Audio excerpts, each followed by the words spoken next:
Ladies and gentlemen, welcome back or welcome for the first time to the Electric Vibe podcast. I'm one of three co-hosts. Kurt Hoffman is my name. To my left is the smooth voiced brother from another mother, Mr. J. David, the Electric Man Silva. Jay, how you doing, my man? Kurt, I am doing well as always. How are you? It is Good Friday on Holy Week, and I am approaching Easter. Easter's coming up on Sunday. We're recording. We've got a great special guest today, and I will be happy to tell you more about that. I'm giddy. And I go to see Robert Plant tomorrow night live. So, this will date itself from the moment we're recording this, but I get to see Robert Plant live. I haven't seen him in concert. As you know, I'm a little bit of a Led Zeppelin fan, just a tiny bit. Just a little. And his solo career. And I haven't seen him since 2005 in person. Yeah. So this is a good weekend for you. You have Robert Plant tomorrow and a great guest tonight. And Kurt, who is that guest tonight? Oh my goodness. Our guest is one of the most prominent Prince scholars in the world. And I'm not exaggerating when I say that. This young lady packs the gear. She walks the walk and certainly talks the talk. She's an associate vice provost at New York University, industry professor at that same school at the Tandon School of Engineering. And for years, she's been curating some of those thoughtful, rigorous, and joyful symposia regarding Prince anywhere on the planet under her brand, Polished Solid. She co-hosts this weekly Prince thing. You might have heard of it. It's called What Did Prince Do This Week? It also features C. Lee McGinnis, the psychedelic poet himself, and one of the OGs in the Prince podcasting game, Mr. Michael Dean. She is... this woman has a resume as long as both our arms, sets of arms there. She has appeared on the Grammy-nominated Diamonds and Pearls Super Deluxe Edition. She writes a beautiful, thoughtful essay in that. She was featured in the 2025 PBS documentary We Want the Funk. And right now she's putting the finishing touches on her, you heard me, Prince Symposium, the hashtag I Wonder You 40 Hybrid Symposium. And that runs this month in the year of our Lord 2026, from April 17th through April 19th in Brooklyn, New York, and virtually as well. She's marking 10 years since the passing of our dear Prince, and in addition to that, the 40th anniversary of Parade, the soundtrack to the movie Under the Cherry Moon. Her favorite Prince film, by the way. So, ladies and gentlemen, please, Kurt, yes, sir. I'm sorry. This one is really special. I know Oh my gosh. we're not just going to be talking about music today. We're talking about what it means to study it, to preserve it, and build a community around it. Angela Duff, welcome to the Electric Vibe podcast. So, Angela, welcome. How are you today? Fantastic. It's such a pleasure to be here. Thank you so much for the invitation. Absolutely our pleasure. This is a long time in the making, and we're just thrilled to have you. We want to jump right in, so I'm going to let my man Kurt kick things off. Okay, D'Angela, first of all, again, what did Prince do this week? Every week I listen to it. I just want you to know, every Sunday, Jay knows this is my permanent day off for my job. It's my workout meditation moment. Yep. So I go to the gym, I do my 4-mile run, and I'm listening to you and Seeley and TED Talks, Bass, and all that, all y'all. And you are just to be able to speak to somebody who really knows their stuff about Prince in not just in an entertainment way, but in an academic way, and all the who, what, when, where, whys, and hows. It's just a thrill to have you here. Well, Kurt, I have to say that you're the first person that I have ever spoken to who's actually gotten the name correct. Yes. A lot of people say, what did Prince do today? And I go nope. What did Prince do this week, folks? What did Prince... Based on we have to mention our brother from another mother, and my Baltimore boy, I have to point out, Mr. Maryland himself. Yes. Dwayne Tudor, and there she is holding the book. Yes. This is what did Prince do this week is all about. Yep. And you are the chief cook and bottle washer and curator of all this stuff, and keeping this alive. The book is not a static thing. If you actually read the words and make them come alive, and then you guys have this thoughtful panel discussion about everything goes on. And certainly in the next 2 weeks from now, we'll be doing that in depth again. And this is your 11th curated Symposia. How does it feel to have number 11 under your belt? It's Wait a minute. insane. To be honest, it's kind of unfathomable. I'm just like, "Is it really 11?" That's And it's crazy. actually not all of the events either. It's just for the symposiums, and I think it's 16 events total. Yeah, So we've right. also done events like, when the Sign of Time Super Deluxe came out, when the Diamonds of Yes. Pearl Super Deluxe came out, so we've done, like, little special, like it's almost like a symposium, but really the difference is with the symposiums, you have presentations and roundtables, Yes. but all the other events are just like roundtables. And so that's like the key distinction because like even with some of the events we have people who have worked with Prince. So the key differentiator from, just like a regular event and symposium are actually the presentations. Got it. Got it. So, for listeners who may not know you yet, and that should be very few amongst the Prince No, community. no, actually, a lot of people don't know about me. Really? I'm always talking to I never heard about the symposia. So I'm really thrilled that you've invited me. And, it's really important to, keep Prince on the lips of the children. That's the reason why I do That's this. And right. also, That's it's really important for us, like Prince fans, I say fans, fam, to stay in community and, like all of my friends are Prince friends. My husband is a Prince, like a Prince guy. So yeah, Prince is really important to us in terms of keeping all of us together. So I really try to make these events something where we can come together and celebrate Prince and all that he's given to us, but also to keep us in community. absolutely. It's great. D'Angela, you do this under the moniker, so to speak, of Polished Solid. And tell us about that. What is Polished Solid and what's the mission behind it? That's a really great question. So actually, I used to have a online radio show called No Turn Unstoned, and all of the playlists were around a theme. So if the theme was around war or Texas, all the songs would relate to that theme, but I would genre hop because I love different Mhm. genres because I'm a child of Prince and Prince played all genres. So and I also grew up in a household like my uncles and aunt. They're essentially like my brothers and sister. They played everything under the sun. So I grew up in a very diverse musical household. And then also I watched a lot of Hee Haw and Lawrence Welk on TV because I grew up in Alabama. That's the only thing we could get. Yes. So yeah, I have a Yeah. lot of diversity. I really like this idea of genre hopping. I actually went under the moniker of Polished Solid because I'm a designer by trade and design, there's this concept of iteration in order to continuously improve something and get it the best that it can be. So I really love this idea of polished solid, but it's actually a song titled by one of my other favorite artists named Luke Vibert, and he's based out of the UK. He has a gazillion aliases. His most well-known alias is Wagon Christ. And so but it took about, I don't know, maybe 6 or 7 years. One of my students figured it out because both No Turn on Stone, which was the name of my radio show, and Polished Solids is my DJ name are both Luke Vibert songs. And, Mm. and I did it for about 10 years. And about 7 years in, one of my students was like, ah, I figured it out. The And light I bulb was moment. Yeah. yeah, light bulb moment. So I just kept it because I really love this idea of continuous improvement and, I don't believe in perfection, but I do believe that's the reason why I like the polished part. You got to keep, like wax Oh, on, yeah. wax off Yep. kind of Yep. thing.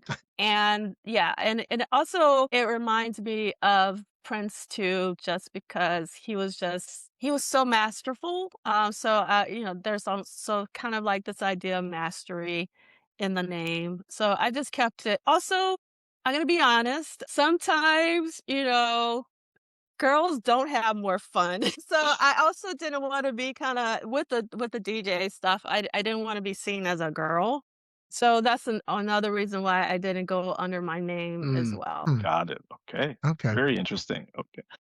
D'Angelo, we were talking about a moment ago, the difference between, the symposia and the events. But you've curated, now we're going into like the 11th Prince Symposia. What does the symposium look like? What can attendees expect, and what do you want them to get out of your event? Well, the main thing I want to get out of the event, I've already said, is community. And because, like, I have heard from people who will come there and they will meet new friends, not make, but meet new friends, because I try to curate a community that's based on love for one another, which is very important. And I try to create a safe space and, a fun space. I think that's really important. But so a lot of people often come by themselves. I usually actually ask if you're willing to stand up and let us know if you're here by yourself. And I let everybody know, like, make sure this person, is not alone. Like when we take breaks, ask them out to lunch or dinner or what have you. So that's the number one thing that I want. And then the number two thing is obviously to celebrate Prince and his genius and to remember, that Prince was way more than a one-trick pony. He had so much music. And to be honest, I started these events and I started in 2017, 1 year after Prince passed. And I wanted to clutch my pearls. Nothing was going on with the 30th anniversary of Sound of Times. There wasn't a peep from that particular Prince estate. There was nothing coming from Warner Brothers. And I was like, it is the 30th freaking anniversary of Sign of the Times and no one is doing anything. And so I'm nobody, obviously. And I was like, you know what? I am sending a bat signal to the universe to let Prince know in my own small way that Sign of the Times was amazing and we still care. So that's how it started. And it was going to be like a one and done. Cause I just want to say thank you, Prince. Thank you for Sign of the Times. Yep. We see you, if you've seen Avatar or whatever. After like 1 week afterwards, there was like a Steve Park signing at a local bookstore. And people came up to me and they were like, when we're going to do it again? And I was like, we're doing it again? I was like, oh, I guess we're doing it again. Yes, and then because Love Sexy is, like, my favorite era, of course we have to do it Have to do it again. again. Gotta do it again. And we did that in 2018, which is now it was special at the time, but it's now very, very special because Kat Glover appeared for that. Yes. And, Yes. she's no longer with us. I was able to get Ingrid Chavez to actually open with, Rain is wet, sugar is sweet. And Dr. Fink was there. And then we had Joe Blaney come. We also had Chuck Zwicky. So it was really, really incredible. And it obviously was only 1 year after. So, a lot of people were still grieving. And it was a really nice way for us to come together as a community. And again, say thank you for Love Sexy. So then it just, it just continued after that, Yep. It's grown from there, right? It's grown from there. It's really important to me. I mean, obviously we know this in the Prince community, that Prince made more than one album, but unfortunately, if you read a lot of, just commercial outlets and things of that nature, it just seems like Prince only made like one or two albums. And so I think it's really important that the world is aware that he made more than two albums. And also it's important because I do them at universities, I want to expose younger audiences to just the genius of Prince. And luckily, last year, I was able to teach my first Prince course at the Clive Davis Institute of Recorded Music. And I actually followed, so Questlove was the first person to teach it, and they asked me to teach it. So I had big shoes to fill, obviously. But actually, I've been teaching since 1999. Yes, yes. But literally, I've been teaching since 1999, and by far, it was my favorite class I've ever taught, but not because of Prince. It was because the students were so engaged. And it was just like really, really incredible. The Clive Davis Institute students are like just incredible. So I'm really, really excited that I'm going to be able to teach it again in the spring, next spring. So I look forward to it. So, Can we audit the class? actually, I wish you could, but NYU has like a no audit policy. NYU? On. That's not fair. Kurt had to shoot his shot, Believe me, I'm sure we would learn. I will never tell anybody that I'm the world's foremost expert on Prince. There's so much to him to Oh, learn. yes. And I'm sure you can agree that no matter how much you think you know about Prince, you don't know Prince. We're don't. getting maybe 10% of what we know about him. Yes. He's Yes. such a complex, enigmatic, amazing figurehead in cultural arts and cultural, whatever. But he was so prolific. Yeah, that's the part. That's the thing. That's the thing. And that's the reason why, for me, What Did Prince Do This Week is so important, because we're taking bite-sized, week by week chunks, but some of those weeks are packed. Yeah. Right, I know. Really packed. I'm talking about like six new songs sometimes. Yeah. Songs, after shows, like the concert. It's insane. So I really love actually doing What Did Prince Do This Week, because when I get tired, and I do get tired, I go, well, if Prince didn't get tired, at least he didn't appear to get tired. Jesus. And it was, so I can't complain, because he didn't complain. He kept it, moving. Right. So I was like, I gotta, live up to. I do have to sleep. I do too. Yeah, I have Power to naps. sleep. Power naps become more important as we get older. And I'm 55. You and I are born the same year, 70, right? Yes. Right. What's your It was a birthday? it was a good year. November 3rd. I'm right Okay. on the cusp, like on the first of the Sagittarius. So I'm actually Okay. the first day of Sagittarius. Okay. My brother's a Sagittarius too, December 1st. So I got it. Okay. Yeah. We're cool. We're cool. I mean, you're a Prince person. So, I mean, we're cool already, but Sagittarius, I get it. I get it. So, with the different symposia that you've done, I mean, this year is a very special one. Oh, yes. Because it's the 10th anniversary of passing, in addition to the 40th anniversary of Parade, your favorite Prince film. Yeah, I was about to I would say it's the 40th anniversary of Under the Cherry Moon. What did I say? Parade? Cherry? I did. I totally did. I'm sorry. But it's a 40th anniversary Under the Cherry Moon. The soundtrack, of Yes. course, is Parade. Yes. So, what does this mean to you all these years later? Now here we are at this moment where this is one of your sweet spots. I mean, this is Yeah, it's a little bittersweet, because my longest Prince friend, his name was Ricky Wyatt. He passed away. Me, him, and Celie, we would just quote Under the Cherry Moon all the time. So I was really looking forward to sharing this moment with Ricky. Luckily, Celie is going to be there, so I will have Celie. I'm looking forward to talking to him in person. You're gonna love him. Yeah. He's fantastic. I know. Yeah, Yeah. he's never met a stranger.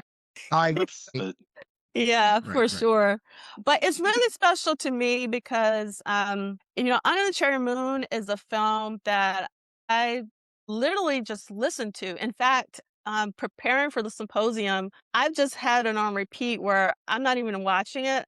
I'm listening to the dialogue from the film. Okay.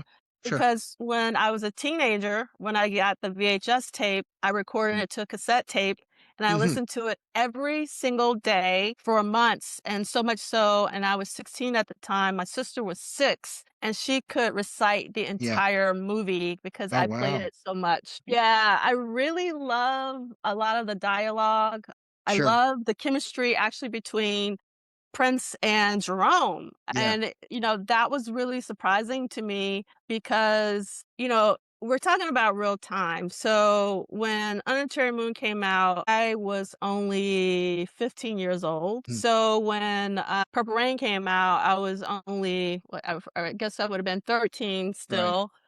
And I just saw Prince as the kid, like very stoic, didn't talk much, all of this. And then when I saw Under the Cherry Moon, I was like, oh my God, like Yeah, he right. is funny, and he is not the kid. Like this is something Yeah. totally different. So I Yeah. got really just fascinated by how happy he was, because like in Purple Rain and in terms of the film, as someone, like that watched that film over and over again, it was just like not Happy Prince. And Happy Prince is one of my favorite princes. There's lots Yeah, of sure. princes, but Oh, Happy yeah. Prince is my favorite prince. And I think like when I saw On the Cherry Moon, I was like, oh. And then obviously when we started trading. I'm sure you also traded cassette tapes. And I started getting rehearsals. I was like, Prince in rehearsal is Happy Prince. Yeah. So His sense of humor really comes through. it Yeah, really does. I Really think you does. get more of the real Prince in Under the Cherry Moon than probably any of the other, I would projects agree. he did. Yes, yes. Because it's like Morris Day, the character that Morris Day plays is for those who knew Prince was actually more like what Prince was real like in real life, and you kinda get that to me in Under the Cherry Moon. There's this whimsical, funny, quirky, just you get a real taste of what Prince was probably like in real life, Yeah, and that's what gives it me. yeah, it's funny that you mention that. Like, Yeah. so the first Prince conference was actually done by this woman named Kirsty Fairclough and was actually done in Manchester and it was called Purple Mhm. Rain, REIGN. Mhm. And that happened in 2017. And my presentation was Under the Cherry Moon, Princess's Authentic Self. Right. So, and then from that conference, she actually published an edited volume. So that essay is in that edited volume because Mhm. I felt very strongly that Prince was the Under the Cherry Moon was as close to what was probably like with someone who wasn't in his main sphere, you know what I mean? And like someone like me. I met him briefly, I mean, just for a hot second, like during a record signing, but I didn't talk to him because I was catatonic. It was like during like when the Love Symbol album came out and like the entire band was there and I was talking up everybody and Maite was sitting to the left of him and I was like, "Oh, I want to learn how to belly dance, blah blah blah blah blah." Yeah. And then as soon as I got to him, I just pushed my CD forward for him to sign it. Cause it was like, what am I gonna say? Like that he hadn't heard like a gazillion times in his Right. lifetime. And it just, I don't know. And then like Tony M was sitting next to him. So as soon as I got to Tony, I just started talking again. But I couldn't say anything to him because it was so I don't know. It was I don't know. It was I really get it. really really Yeah. special. Yeah. Sure. Yeah, it really Yeah. was. And what's funny is that MTV was there, Uh-huh. and so they recorded it, and then sometimes it pops up, like on my feed, And and it's so strange to kind of like relive that moment. Sure. And I still don't regret not saying anything to him because I just like I don't, like what can you say? I mean, only thing I could say was just thank you. And you right, know what, right. though? Those 2 words are probably the most important thing you could say to him, like, "Hey, listen, thank you." Well, Mm. and I would totally agree. The first time I met him, I said the same thing to him. I said, "Thank you for all the music," and he said, "It's my pleasure." So, signed my Vibe magazine. Then I was on my way. I had a chance to talk to him a little bit more at the One Night Alone sound check at Nice. the Lincoln Center. But I agree, and I got to talk to him one time after that. But to your point, what can you say that he hasn't already heard however many times? And the other thing is, I also didn't want to come off as fawning and just ridiculous. But I totally agree. That's exactly how I approached him as well. I think he'd be okay with what's happening right now. I think he'd be alright with the fact that you have been D'Angelo, you have been the torchbearer, if you will, of this movement of keeping his name in people's mouths, in Right. people's hearts, and people's eyes, and what have you, and thank you, Oh, because thank you. Right. you're Right. you're you're keeping this look, at the end of the day, it's people who run the estate, they're gonna come and they're gonna go. And the only people that are gonna be left are those of us who really know what matters Right. about keeping his Right. legacy alive. I'm just Right. gonna say it Absolutely. because at the end of the day, we are the torchbearers. There's this kind of co-op mentality amongst all us podcasters and all that. We've all the Funkatopias, all the Prince podcasts, Michael Dean, Prince's friend. We're all doing the work to keep this man's name alive because he's that significant a figure. I mean, you think of people like George Gershwin, Duke Ellington, he's in that same category of importance Absolutely. when it comes to not just for American culture, for Black culture and just world culture in general. This is important. This is not some whimsical one-off artist. You know what, Kurt? I want to take it a Yeah, step further because I want to tie that mentality into this year's symposium. please. Because D'Angelo, like for instance, I know that the 17th Friday is totally virtual, right? Mhm. And then it'll be in person on the 18th and 19th at NYU in Brooklyn. How do you And balance and live stream. and live stream, right? That's right. You got the money for that. I remember hearing you Yes, talk about that. yes. I wasn't going to do it because it costs money, and I have to raise the money, and as you know, since COVID, things are more and more expensive, Yeah. but I was able to make it happen, so because a lot of people were asking for it. Okay, so everybody can obviously partake, whether you can get there in person or not. When you do the virtual on Friday and then you do the in person on Saturday and Sunday, how do you balance that?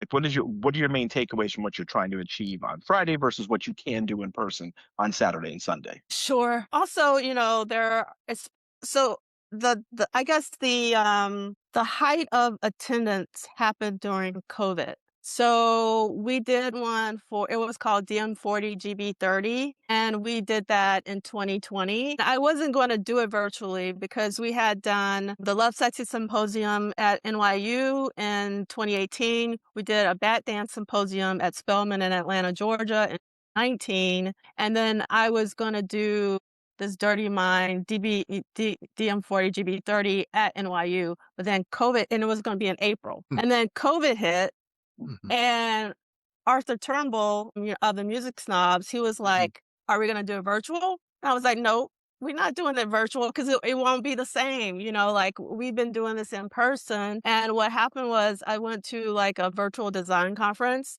and there was actually the stream stopped. Like there was a lot of tech issues, but everybody came back. And I was like, we can do this because I just knew it was going to be anytime you do anything virtual, there can be a lot of tech issues. And so we did it, and it was really incredible because Andre Simone was there, but what's really fantastic is that there was a live commentary by Jerome Benton and Jill Jones of Graffiti Bridge. And the thing is, Jill had never seen Graffiti Bridge. And so we did like a DIY screening where we would just said one, two, three, play. Oh, I remember that. Yeah. And while everyone was watching or listening to Jill, I was actually looking at Jill watching Graffiti Bridge because I found that fascinating that she had never seen it. Seen it, yeah. Yeah, so that was incredible. So I'm saying all that to say to get back to, virtual Friday versus Saturday, Sunday. During the COVID time, we grew like a really large international audience for the symposia, but like obviously when it's in person, some people can't afford to travel to the Sure. States. And now it's even more complicated where we are. And so I really want to do a virtual day for the international fans Sure. who actually like to tune in to the symposia. And I didn't think when I originally announced it, I wasn't going to live stream Saturday and Sunday. So I wanted to give something to the international fans. So that's one of the reasons why Friday is virtual. Now, what's going to happen is the very first panel of the day is a presentation panel, and that will be on Zoom webinars and events. And it's the only panel that will be on Zoom webinar and events because I don't want any music to stop the stream because Mm, everything Yes. else is going to be on YouTube, like the roundtables. sure. And then we also will be interviewing Laura LaPuma, who was Mhm. the art director of Parade, as Yep. well as Sign of the Times and Purple Rain, like the whole Yep. 9 yards, really incredible. And then we're also going to interview Brent Fisher, who's the son of Clare Fischer. What Right. a get. Yes, yes. But he also worked on those albums, Yes, he did. yeah. So I'm very, very excited because, Claire Fisher worked on what I call the Holy Trinity of Parade, the Yep. family, and Jill Jones. Yeah, I'm really excited that Brent Fisher will be joining us. So that's what's happening on Friday. And then that evening, Law, who is one of the symposium roundtable panelists, is doing a show at the Cutting Room in Manhattan. And I was just thrilled that he aligned his show with the symposium so that people could go see some incredible live music. because if you have not seen Law perform, you are in for a treat. He Yes. is like what a quadruple threat. Like he can Right. sing, he can dance, You he can can play play, everything. he can Right. rap. He's like the hardest working man in show business as Yep. far Yep. as I'm Yep. concerned. I mean, and I'm not just saying that. I'm actually Mm. very, because of Prince, I am very critical of musicians. Like if I'm saying Law is good, trust me, Law He's is good. really Right. good. I Yeah. don't go around and say everybody's good. I don't come Yep. from that that school. I had Yeah. I had told Kurt that I've attended a couple of Law Yeah. shows at the Cutting Room. Oh, nice. And so now with us going 2 weeks from today, this will be Kurt's first time. So he's It looking, will be. Yeah. it's going to be a I did treat. see Law at the Nothing Compares to Yes. Peace show in 2022. So I have seen him, but just not at the Cutting Room. That's a Right. whole different Whole, vibe. yeah, it's a whole different vibe. Yeah, it's a Because great venue. yeah, but we're going to be speaking to him in the not too distant future because I know he's working on projects with a whole host of different Prince Hmm. associates. So, we're looking forward to that. I know he's worked with the Jets recently. He's put an EP together and with Tony M. Yes. Yeah. So we're looking forward to speaking with him about that, and actually Tony as well. This month feels like one of your months. So It's like, we feel how you. does she do it? What's your secret? How many Red Bulls do you take? It's really about the calendar. I'm a bit obsessed with time. Students, they always complain that I'm obsessed with time and I need to stop talking about time because I'm stressing them out. But like you have to be mindful of time and you have to be Mm, mindful of your calendar and you just have to, it's like a jigsaw puzzle. You have to fit it in. You have to make the Yep. time, to do what needs to be done. And I think it's important yeah, that, for us to just show the world that Prince was loved, like deeply and yeah, that he matters. And so, that's what I try to do. I mean, I will tell you that when I first started doing this work, I literally had someone at NYU literally laugh at me and, like, not like, but, like, they thought it was the funniest thing ever. And like, "What, a Prince symposium?" And so, I didn't let that deter me because, for me, it's about sending that back signal to the universe and, just letting people know that he is important and we are going to continue to talk about yeah, him.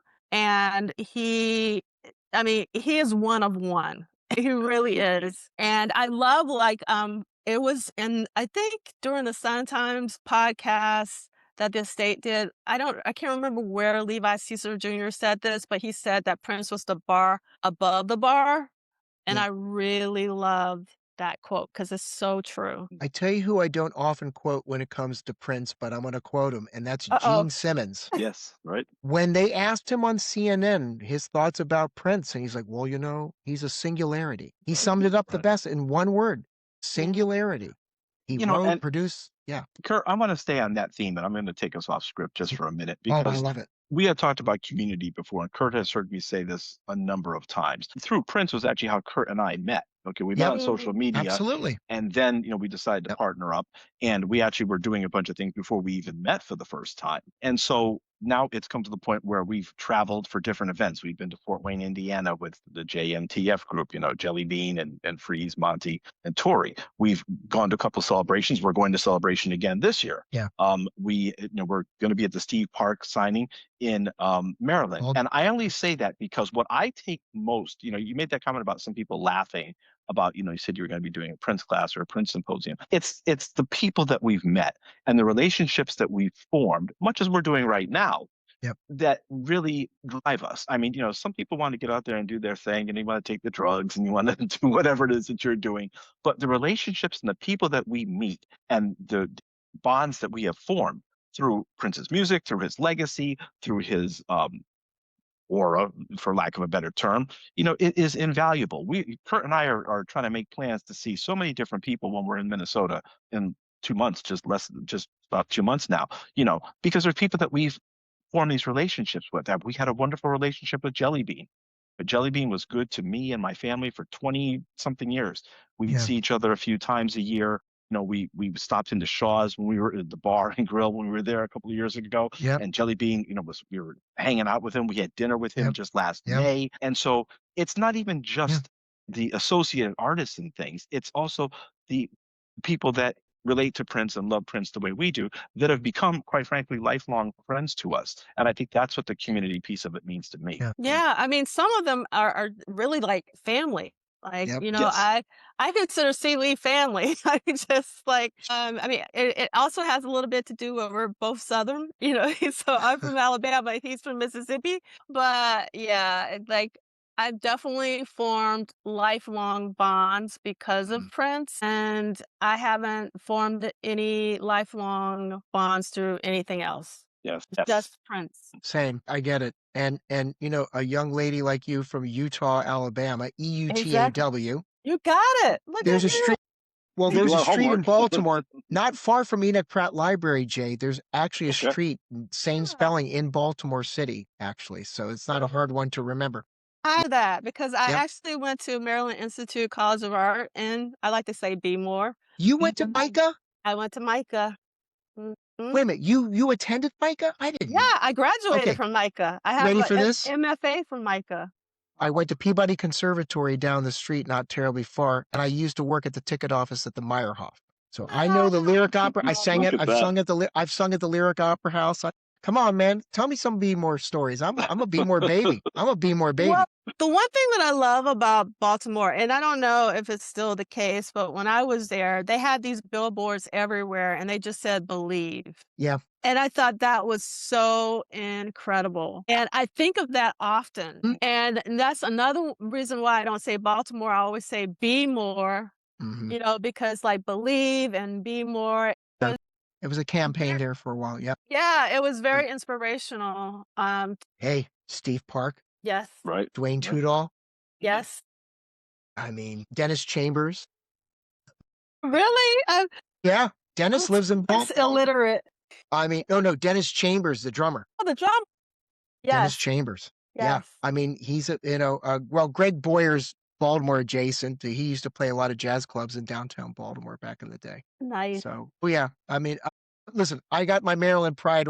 Jay knows I wear my Maryland pride flag on my He on my does. On sleeve his here. sleeve. And Absolutely. it's just, I love it that listen, Prince name checks a song on Money, the Bay in Baltimore. So listen, and let's not forget, I was there when he did the May 10th show for Freddie Gray. And Right. played Baltimore Live. I'll never forget that show. I wish I had gotten the $500 seats, but it was a little expensive at the time. But if I known what I know now, I mean, at least I went. But but listen, I knew we were going to digress into the Prince moments and stuff like that. So this is, of course. Come on, how can we not when How could you somebody not? Right. when you're here and you're just as enthusiastic about the whole canon like we are, it's like, how can you not get on a little tangent? But we're really looking forward to this symposium. Now, let me ask, registering was as easy as anything for it. Yes. Is registration full right now as we're Oh, recording this? no, it's not full. It's plenty of like first come, first serve because you can Come on, come and people. go.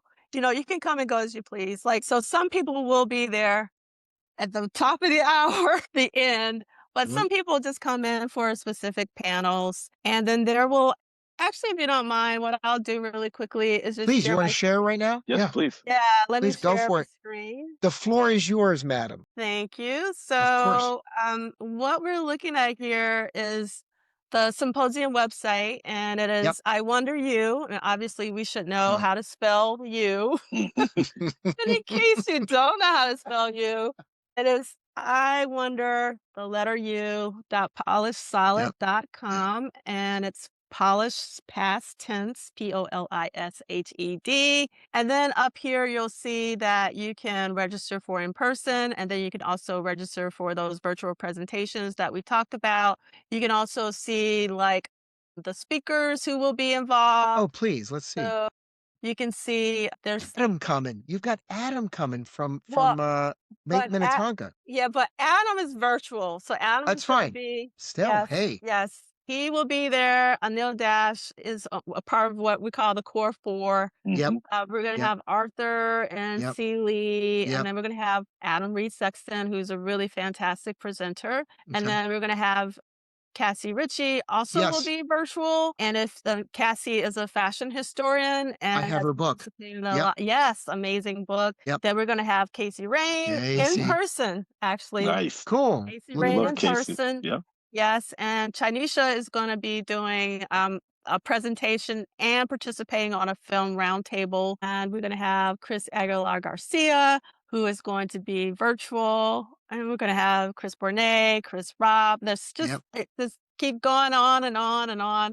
Princess Fran, my dear friend Jason Orr, out Mhm. of Atlanta, and my triplet, Camila Cummings, and Karen also, we'll be talking about fashion, and then Laura LaPuma, Yep. Lee Christian, who's a musician based out of the UK. Everybody should know about Matt Thorne and his Yeah. books. Mhm. And Yep. he actually, he just released a new book, but if you don't have his Prince book, I highly recommend it. Mhm. And it's called, I think it was Prince the Man, and I can't remember the rest of the title, but, Alright. and then we have Dr. Maury, who'll be on the virtual roundtable. Malay should be giving us an amazing presentation. Miles Marshall Lewis is one of the core four. He Yep. is actually the last person to interview Prince in print.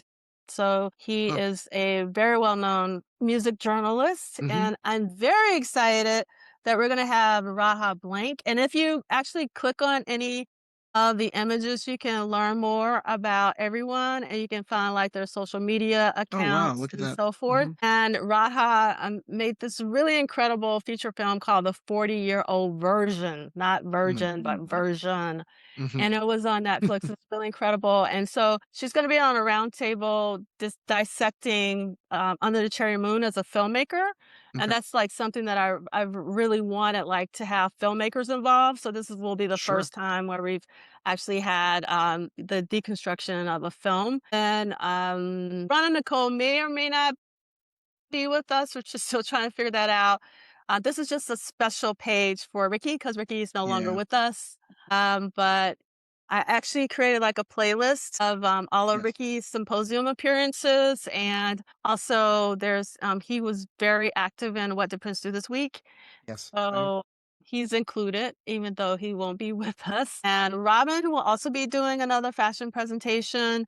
Cool. Scott Woods is like such an incredible thinker, and he's going to be talking about the humor of Prince. And Sherry Wing also does amazing presentations about Under the Cherry Moon. Tammy Sharp and Chris Robb will be doing a presentation together. They did a phenomenal presentation for the Come 30 Cool. symposium. Mhm. And then Tanya is going to actually be doing a presentation about D'Angelo and Prince. So I'm really Oh, looking cool. forward to Tanya's presentation. Very timely. And then we have Zach Hoskins of the DMSR blog. He's one of my favorite writers about Prince. So I always love his presentations. One of my favorite presentations he gave was during Erotic City 40, and the name of his talk was Nobody Wants to Talk About Apollonia 6. It's one of my favorite presentations. And Zaire is also part of the core four, but he will also be doing a presentation about mountains. And I might Oh, have missed nice. someone, but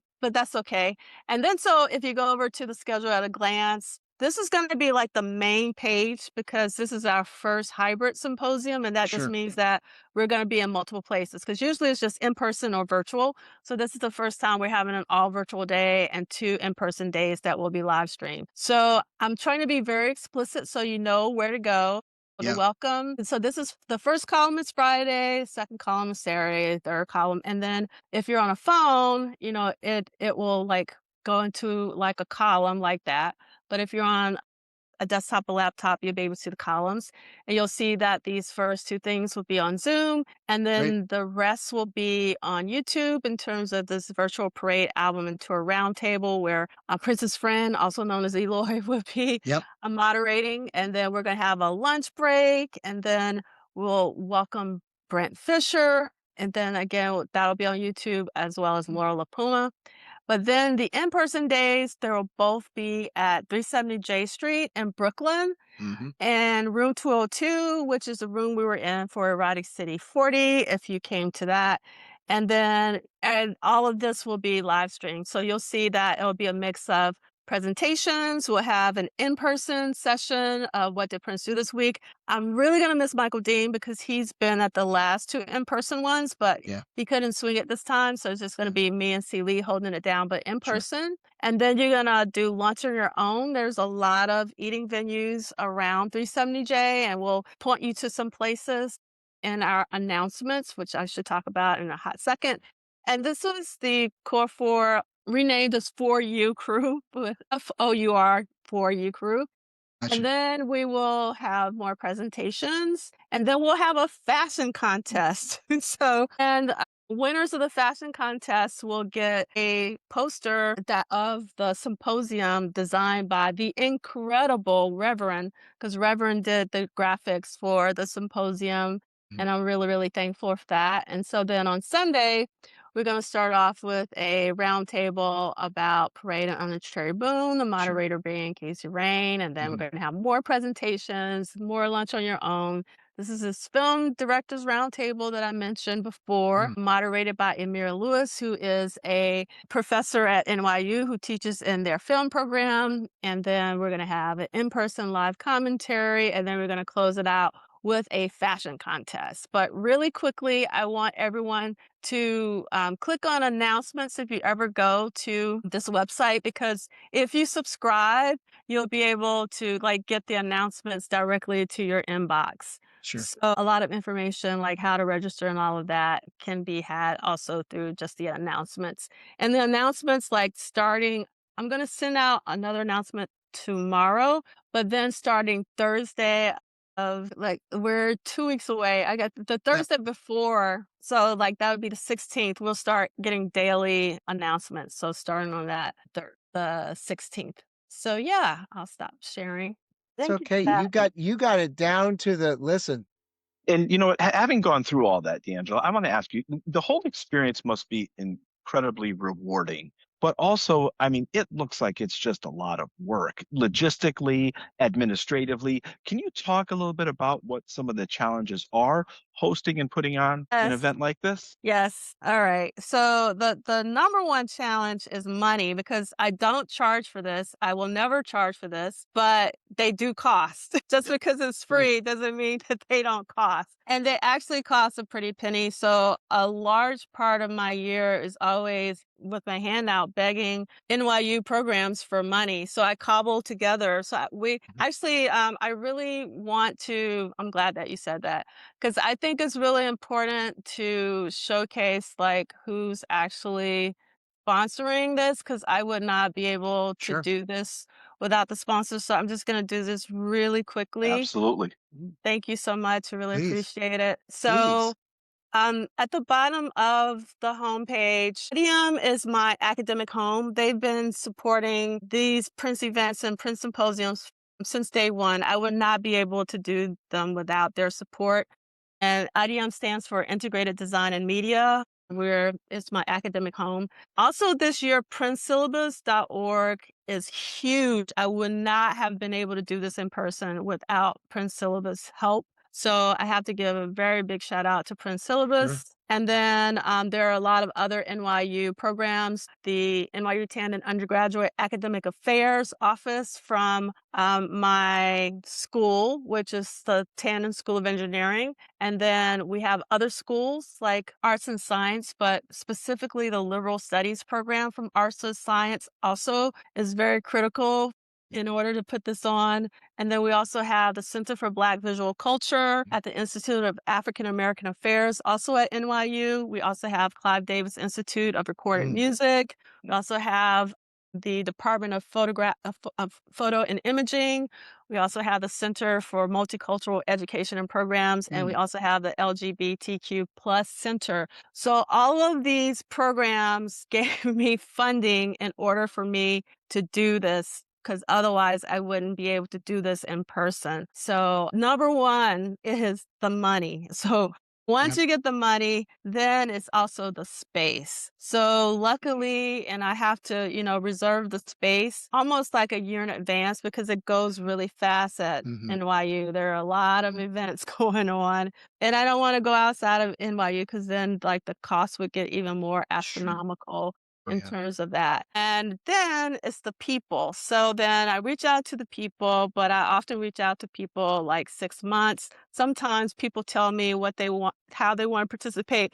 The day, like I guarantee you, over the 3 days, at least 5 people are going to come up and to tell me this is what I want to do for the next one. Let's think about what's going to be next. So Right, right. yes, so I'm gonna the Yep. next one next. I'm actually doing one in November though for chaos and disorder and Oh, emancipation. I'm Mm, gonna do an all virtual one. okay. But I'm thinking about also adding 3121 to make it a 3-day virtual one. Mm, But then hopefully the next in-person one will be next year, and I'm gonna call it the Prince Flood because it's gonna be Sign of the Times, it's gonna yes. be Joe Jones, it's gonna be Madhouse 8 and Eight. 16, Yep, it's Sure. yep. gonna be Sheila E.'s third album, Sure. and maybe somebody will do some presentations on the Wendy and Lisa's debut, Sure. as well as Yeah. Talia Seville. So that's the reason why I call it the Prince Flood. So I'm I'm very excited about this year, but next year is also going to be really fantastic. So I'm going to have to start as soon as this one is over. I usually give myself a day, and then I just start Back uh, into it, right? Yes. Back to for the the grind. next one. One of the issues is, if you put on an event this size, because the commitments are so far in advance, life happens. So one of the Mm, things you'll notice on the people page, or I'm sorry, on the schedule at a glance page, it'll say speakers and schedule are subject to to change change. Sure. because Mhm. Right. Of course. Things things happen. So I'm dealing with that right now. Like a lot of people that was going to appear in person need to switch to virtual, but I might not have enough slots. So it's like a lot of Sure. moving things that parts. Yeah. yes. Yeah, so that can be very, very stressful, but I'm at a point where, the people who show up are the people who are supposed to be there, and I don't Yep. freak myself. In the beginning I did, like everything has to be perfect, Of but course.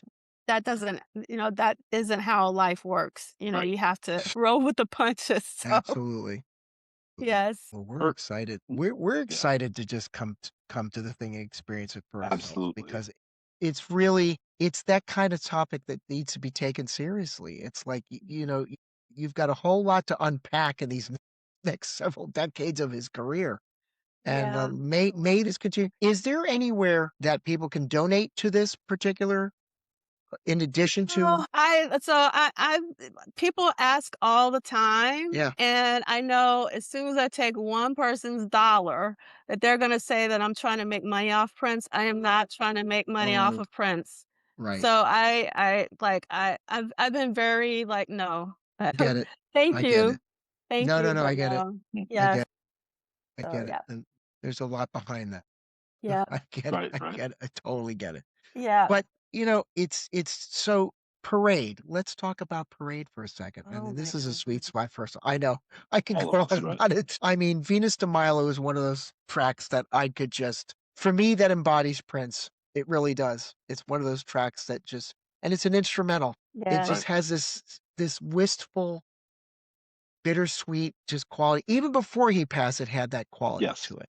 And hearing Matt talk about it the other night, with Funkatopia's interview, Mhm. said he'd had that instrumental lying around for several years, and then finally went around and got decided to put it in the film. I'm like, "What were you waiting for?" I mean, well, but like you said, like people are supposed to show up, they're supposed to show up. It was Yes. on it when it was meant to be, it appeared when it meant to be appeared, right? So, as Parade is a genuinely singularly original album, right? It Yes, it is. doesn't sound I mean, it leads up to Sign of the Times and the Dream Factory and all that, but it's uniquely an album unto itself. What do you think, as one of the leading scholars on Prince, what do you think is most underappreciated or misunderstood about the album 40 years later? I'm not going to answer your question, unfortunately, directly, but the Okay. one thing that I think about often is that, with the exception of Kiss, Prince really didn't revisit any of these songs live. Yeah. Yeah, I've true. always wondered, like, why. And I know, Mm, like, in this book that we're reading by Dwayne, there's a yeah. quote in here where Prince says that Parade I'm paraphrasing, but he basically said that Parade wasn't very good. And I was like, "How could you say that?" And I haven't had an opportunity to Mm, actually look up that quote and actually read it in yeah. context I because I remember you only said read something, it, yeah. yeah, and so, it has always boggled my mind because, there's this clip of Jill Scott going around right now talking about how important Parade is. I mean, she calls it Under the Cherry Moon, but she Mhm. means Parade. And then obviously, in the Nelson George funk documentary, he's been Mhm. posting all the interviews on YouTube, and the one of D'Angelo, Nelson George Right. asked him, "What is the funkiest album?" And he Mhm. says, "Parade." Yep. So I I do think that Parade is an album, like a musician's album, like it's like that's the reason why musicians gravitate towards it because I feel like it's a really complex album in that Mhm. you have funk, obviously, but you also have this lush orchestration Yes. Yes. from Clare Clare Fischer, Fischer, yeah. and you would not think that they would go together, but it's like a match made in heaven. Well, Mhm. I do find it interesting sometimes how Prince chooses to use the orchestration and sometimes he doesn't choose to use the orchestration mhm. with some of the songs. And I find that fascinating. I do think that when it comes to us, meaning the Purple Fam, that we have a lot of love for Parade, but outside of the purple bubble, most people just know about Kiss, Yes. in terms of, yeah. Mhm. And so and I think for me personally, I always divorce Kiss from Parade. I understand. I Partially understand that. partially because of the video, though, because I see Oh, Parade as an extension of Under the Cherry Moon so much. I never think about Parade first. I always think of Under the Cherry Moon first, and then, for me, it's like the soundtrack to the film, and so because Kiss is in color, because it doesn't really fit in my personal opinion. I know some people will be horrified by that statement, but it's no, okay. yeah. So I don't really see it as a part of the Under the Cherry Moon sort of, ecosystem, so to speak. So I think it's a really like incredible album because like if you take a song like Do You Lie, Before Kiss comes on. Yes. yeah, Yeah, yeah. right. If you fell out of the sky, let's say you're ET, and let's say you listen to Controversy, I don't think ET would think that the same person could Do You Lie? Right. It's Right. like 2 totally different people, but no, it's the same person. It's And like that just shows his musical growth, in a very short period of time, actually, if Right. you yeah, think about it. yeah. No, absolutely. So It's I think it's his musical growth is yeah, incredible on this album. yeah. Kiss is almost jarring because when Do You Lie comes on and then you get this sparse funk, very compressed, in your face funk like that. I mean, you get this Parisian street market type music, Right. especially with Yep. the concertina playing in the background. I'm like, "What the hell is this?" First time I bought the album, I'm like, "What am I listening to?" And it's very jazzy, it's very different from anything he had done, and you're like and then Kiss comes in and you're like, it's very jarring. I It's get why very you jarring. say that. It's very Yeah. it's like it sticks out. It's a great song on its own. It just sticks out to the rest of the theme of the album. I get it. I get it. It kinda interrupts the flow a little bit. It does for me. It really Yeah, I does. get In it. terms And of the album, the sequencing of the yeah, album. yeah, no, no question. I mean, there's a couple of tracks that would've I mean, you had an argument on What Did Prince Do This Week where you talked about how maybe Love or Money would have been a better choice as a song on the soundtrack versus Kiss could have been its own standalone single, just, not related to the at all, but something like Love or Money would have definitely fit. And, I mean, you hear the music in the movie or An Honest Man. My god, Oh, I know. Honest Man. I knew I was hitting a I knew I was gonna hit a s Yes. hit a The hit a nerve. spot there. Yeah, Yeah, it's like I'm gonna quote C. Lee. I love any and all versions of an honest honest man. man. Right, yep. Oh, I get it. I get it. All of Yep, them.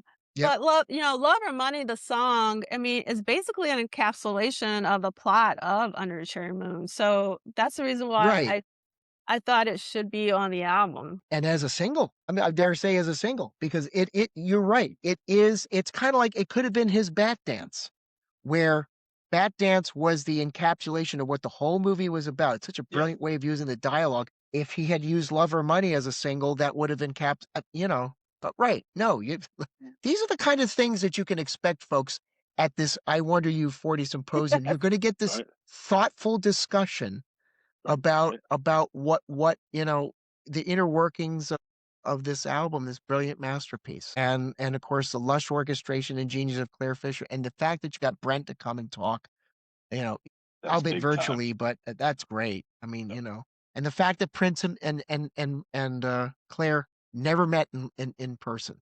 That whole mystique thing is right. just, I think kids today would never understand. Why don't you want to meet the guy? Yeah. He didn't want to jinx the mojo. If it ain't broke, don't fix it. He didn't wanna mess with the mojo. If it worked, okay, he's gonna do his thing, I'm gonna do mine, you know? You know, D'Angela, with only a couple of questions left, I kind of want to just expand the conversation for a moment and look at a bigger picture. You wrote for the Diamonds and Pearls Super Deluxe liner notes. Yes. You appeared in the PBS documentary We Want the Funk.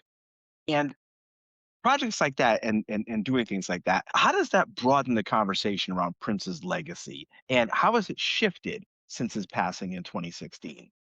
What's really interesting, also, earlier this year, I spoke at the Schomburg after a screening of Prince and the Revolution live. Mhm. And the reason why I mentioned that specifically is I love talking about Prince and non-Prince spaces. Mm, So, like, the symposium is really like for the purple nerds, and I hope that people bring other people with them. I hope that Mhm. students come, but it's really the primary audience are for purple nerds. I love when I'm able to speak at conferences that are not Prince conferences about Prince, just because most people's views of Prince are very narrow that aren't in the purple circle. And so I think, that's really important.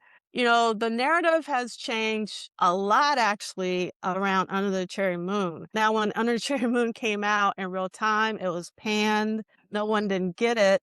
And when Prince passed, there was actually a lot of reevaluation on Cherry Moon from some very key film critics. That kind of reversed, like, oh, we get it now, decades later. So that has changed. And what I find interesting is that the opposite has happened for Purple Rain. Like it was like revered in real time, Right. but because of some of, the dialogue, some of the things that happen in Purple Rain, Misogyny. Yeah. yes, yes, Mhm. yes, it's Mhm. like it's kind of like gone down a peg. So it's almost absolutely. like they flipped a Flip. little bit. Yeah, and I find that really fascinating. I think that, I'm really grateful that I was able to participate in the Weekend Funk. We Want the Funk. Obviously, I'm thinking of Prince. Right, Weekend Funk, right? It's okay. It's You're okay. I was like, "That's not right," but that's Prince. Hold I on. think I think I'm always thinking in Prince, like Prince lyrics, Prince That's all right. titles. So, the We Want the Funk documentary is really important because I know that sometimes I won't name any names, but some people do not want to put Prince in the funk canon, which makes no sense to me whatsoever. But there are some people that I'll keep them nameless, Nameless. and so I thought it was fantastic that Prince was featured in this We Want the Funk documentary. And even more than that, I love that they had a clip of America. Of all the clips they could have chosen, Mm. I feel like they chose the right one. So the person who made that decision, I went up to them and I said, thank you for not including Purple Rain. Yeah. Not because Purple Rain isn't amazing, Mhm. but we Mhm. need to broaden the narrative around Prince in terms of what I call commercial audiences, not the purple world. So I thought that was a brilliant, brilliant thing to do, and it's funky as all get out, Yep, it is. so I really love that hopefully we're beginning to sort of broaden just, the dialogue around Prince and his other albums. So that's the reason why the Diamonds and Pearls Super Deluxe is also very, very important. Obviously, it was a really big album for Prince. Yep. Yeah. It wasn't a little album, it was huge, but a lot of people don't talk about Diamonds and Pearls the way that they talk about, let's say, Purple Rain. In terms Mhm, of like, again, like the music, like mags and all of that, and music mhm, journalists and stuff like that. So I was really happy that there was a bit of just re-evaluation, reintroduction to Diamonds and mhm. Pearls because it deserves it. And I'm Certainly. hoping that, some of Prince's songs become standards, like there are jazz standards. Yes. Sure.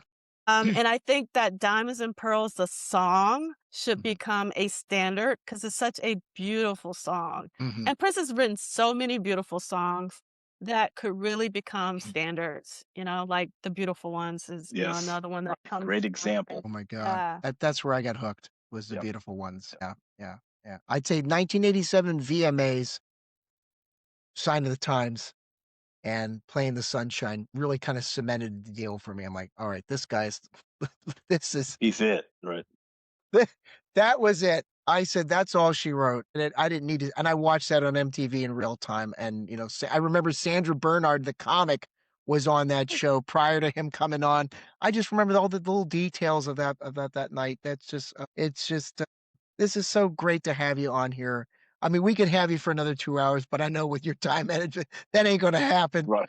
But we You'll look just have to forward, come and back. Yeah. folks, Oh, thank you. again, I love to. please, please, we'd love to have you back on, but 10 years out, where do you think Prince sits in the cultural conversation right now? I mean, is the world still catching up to him, or is there still a gap to fill? I definitely think there's still a gap to fill. Yeah, A lot of my students, so actually, yeah, I interviewed Jerome Benton in person at yeah. NYU, and one of my black students, grad student, it wasn't even an undergrad student. I was like, "Do you know who this is?" And they were like, "No." And I was like, "Do you know what Purple Rain is?" They were like, "No."